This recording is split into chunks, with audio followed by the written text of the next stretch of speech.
Saudara-saudara kekasih di dalam Tuhan Yesus, kita bersyukur kepada Tuhan kita bisa bertemu lagi di dalam acara renungan harian GP Kris Pangkal Pinang. Sebelum kita bersama merenungkan firman Tuhan ini, mari kita berdoa mohon pimpinan dan pertolongan Roh Kudus. Kita berdoa. Bapa di dalam sorga, terima kasih untuk pimpinanmu, pemeliharaanmu, sehingga kami boleh ada sampai hari ini. Terima kasih Tuhan, kami juga bersyukur beri kami kesempatan untuk bersama-sama mempelajari firman Tuhan dan kebenaran Tuhan di dalam Alkitab. Kami menyerahkan waktu ini kepada Tuhan, mohon Roh Kudus yang akan membuka hati dan pikiran kami. Terima kasih Tuhan, dalam nama Yesus kami berdoa. Amin. Sekali lagi saudara sekalian, kita bersyukur kepada Tuhan sehingga kita bisa bertemu di acara renungan harian gereja kita. Pada hari Sabtu yang lalu, saya sudah mengajak kita merenungkan tema tentang langit dan bumi yang baru. Nah, saudara sekalian, hari ini saya ingin mengajak kita merenungkan satu tema, yaitu tubuh kebangkitan. Nah, saudara sekalian, kita tahu ketika Allah mencipta manusia, tubuh kita dicipta dari tanah. Tetapi kemudian Tuhan menghembuskan napas hidup kepada manusia, sehingga manusia menjadi makhluk yang hidup. Dan manusia mempunyai dua bagian, yaitu tubuh jasmani yang dari tanah, tetapi juga mempunyai roh jiwa yang rohani. Ayat ini dapat kita baca di dalam Kejadian pasal 2 ayat 7, tercatat demikian. Ketika itulah Tuhan Allah membentuk manusia itu dari debu tanah, dan menghembuskan napas hidup ke dalam hidungnya. Demikianlah manusia itu menjadi makhluk yang hidup. Jadi saudara sekalian, jadi manusia mempunyai dua unsur, yaitu tubuh jasmani dan roh yang rohani. Nah, ketika itu Allah menempatkan mereka tinggal di Taman Eden. Taman yang bahagia, yang indah. Nah, saudara sekalian, sebenarnya manusia pada waktu itu, Adam dan Hawa, dapat tinggal di Taman Eden itu selama-lamanya. Tetapi sayang sekali, ketika mereka telah melanggar perintah Allah, mereka telah berbuat dosa. Sehingga akhirnya Allah mengusir mereka keluar dari Taman Eden. Sehingga manusia tidak dapat lagi hidup di tempat yang nyaman. Dan saudara sekalian, sampai hari ini kita juga tinggal di dunia yang sudah rusak ini. Nah, saudara sekalian, dan salah satu akibat daripada dosa mereka adalah bukan hanya mereka akan mengalami kesulitan, penderitaan di dalam dunia, manusia juga akan mengalami yang namanya kematian, yaitu ketika roh jiwa manusia berpisah dengan tubuh jasmani kita ini.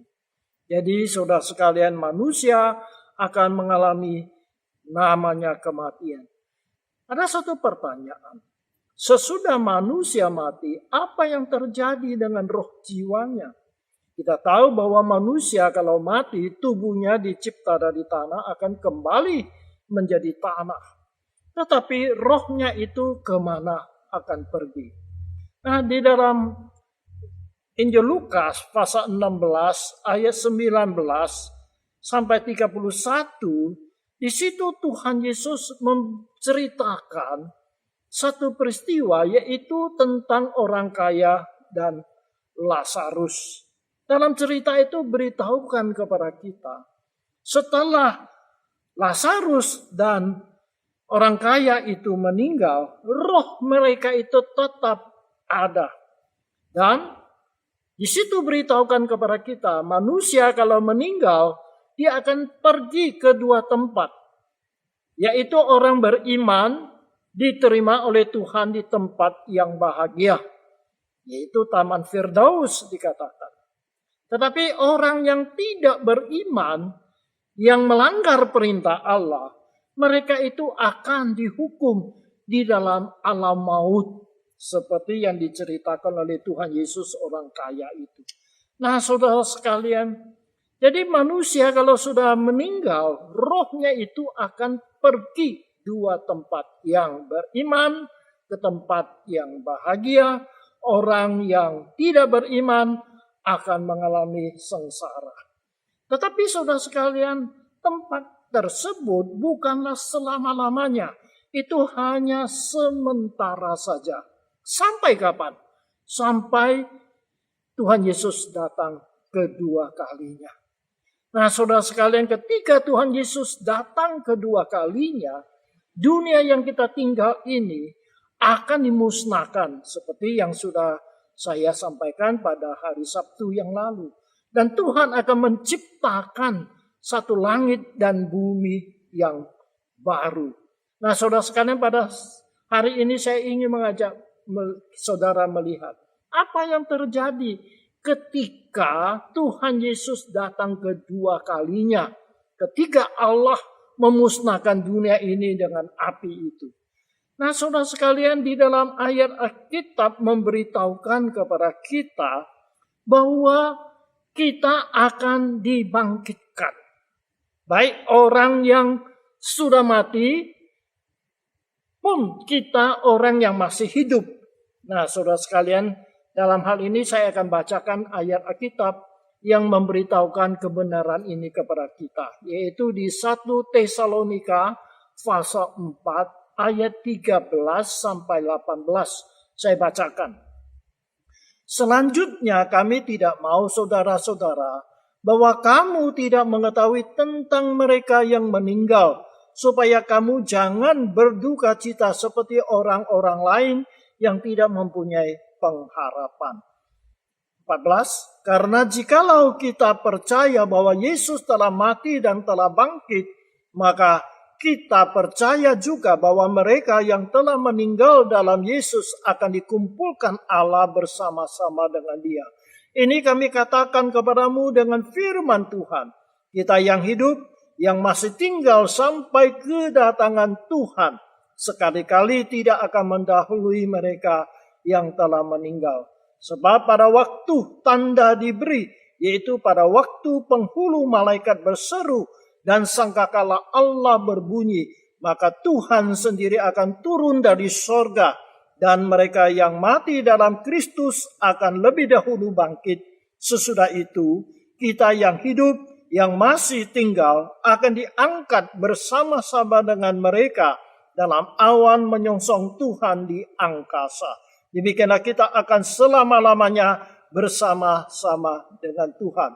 Karena itu hiburkanlah seorang akan yang lain dengan perkataan-perkataan ini. Jadi saudara sekalian, ayat-ayat ini beritahukan kepada kita pada waktu Yesus datang kedua kalinya, maka orang-orang yang sudah mati di dalam kuburan itu akan dibangkitkan. Nah saudara sekalian, dan kita yang masih hidup ketika Yesus datang, kita akan dirubah dalam sekejap mata. Jadi saudara sekalian, tubuh kita yang sekarang ini banyak kelemahan, banyak sakit penyakit, dan mengalami kematian yang fana ini. Tetapi saudara sekalian, pada waktu Yesus datang kedua kalinya, orang yang beriman kepada Tuhan itu akan diberi tubuh yang baru, tubuh kebangkitan. Nah saudara sekalian, jadi di dalam tadi kita baca di dalam 1 Tesalonika itu, beritahukan kepada kita bahwa waktu Yesus datang kedua kalinya, orang yang beriman di dalam Tuhan Yesus yang sudah mati, mereka akan dibangkitkan dan Tuhan akan memberi mereka satu tubuh yang baru. Dan kita, jikalau Yesus datang, kita belum mati, kita akan diubah di dalam sekejap mata. Tubuh kita yang fana ini akan diganti dengan satu tubuh yang mulia. Nah, bagaimana keadaan tubuh kita yang mulia ini, tubuh kebangkitan ini?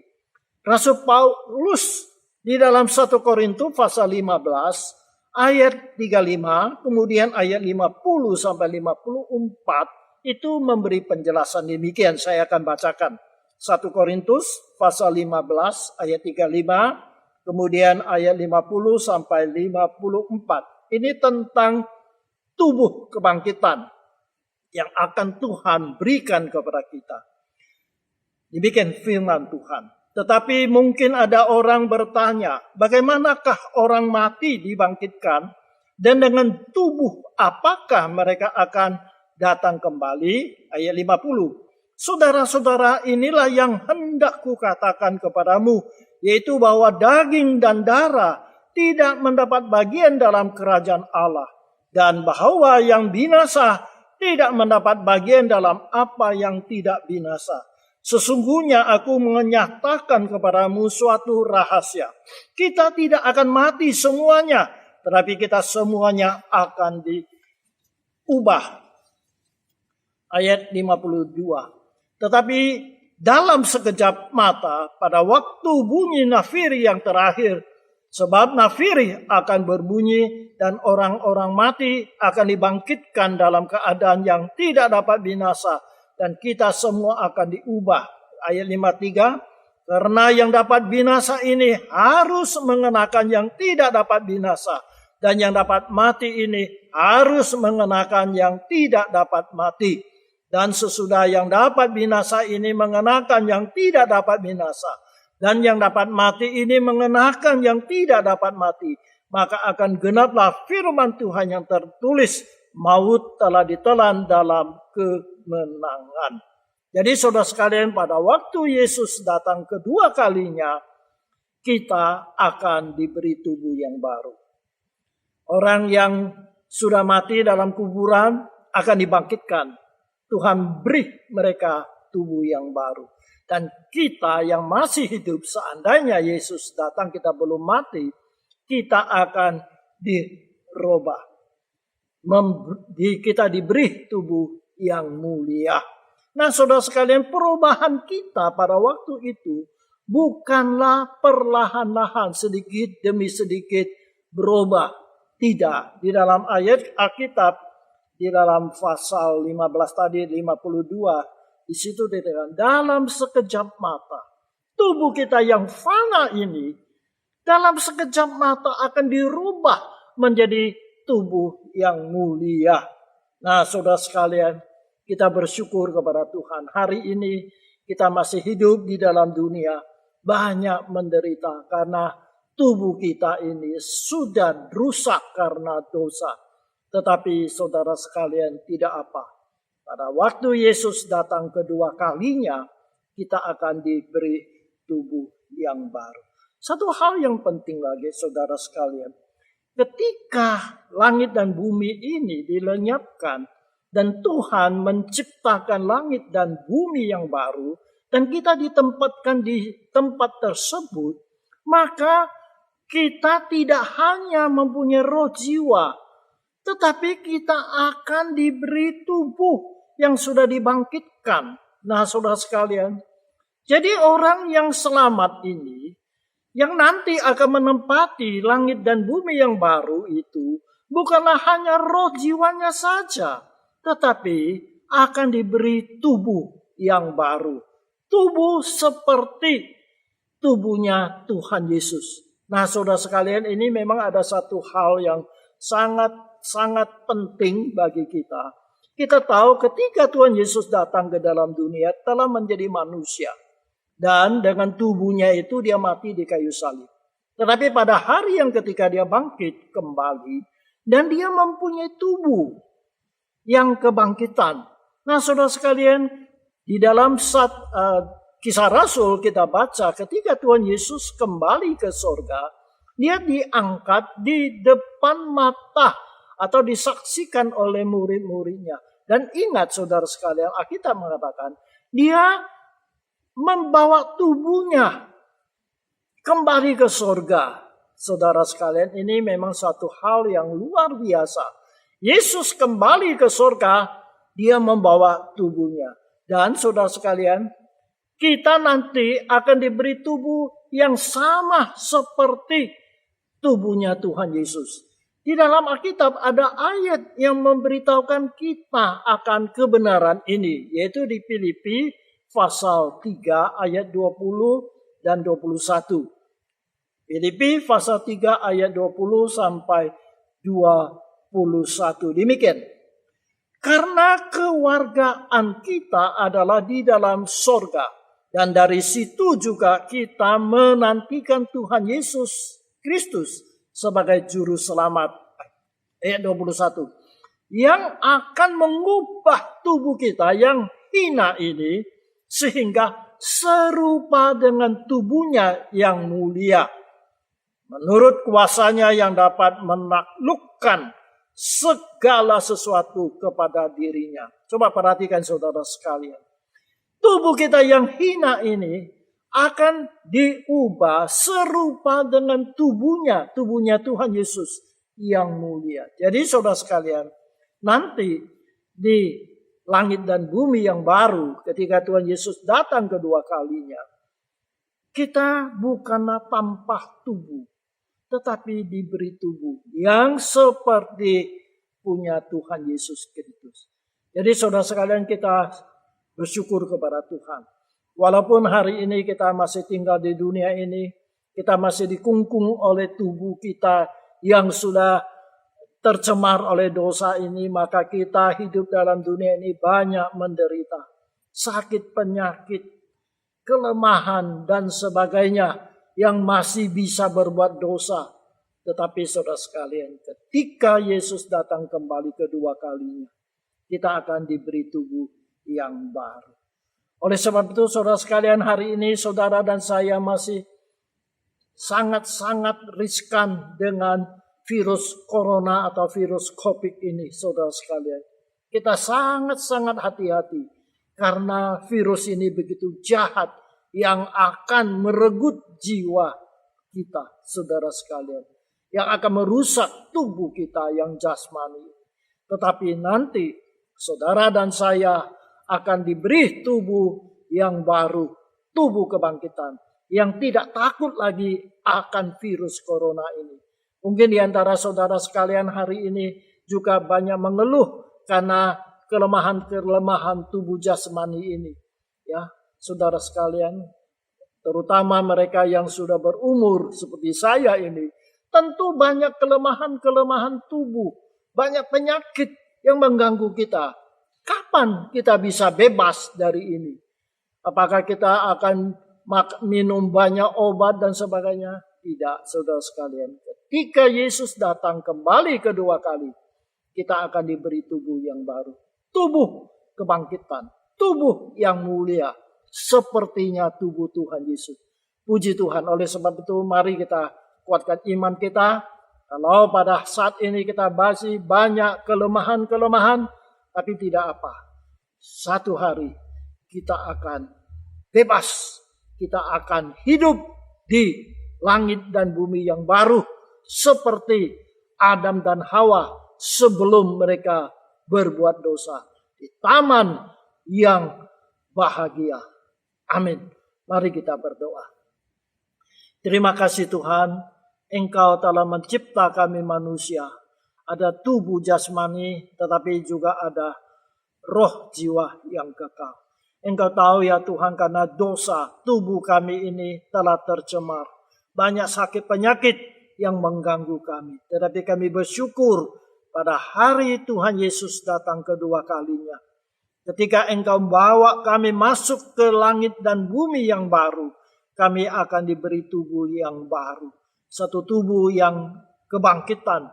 Tubuh yang sama seperti Tuhan Yesus punya. Terima kasih Tuhan, kuatkan imannya kami supaya kami tetap setia kepada Engkau. Walaupun saat-saat ini kami masih banyak kelemahan, sakit penyakit, penderitaan. Tetapi hari itu kami akan bebas dan bahagia bersama dengan Tuhan. Terima kasih Tuhan, dalam nama Yesus kami berdoa. Amin. Saudara sekalian, puji Tuhan, sampai kita bertemu lagi pada kesempatan yang lain. Amin.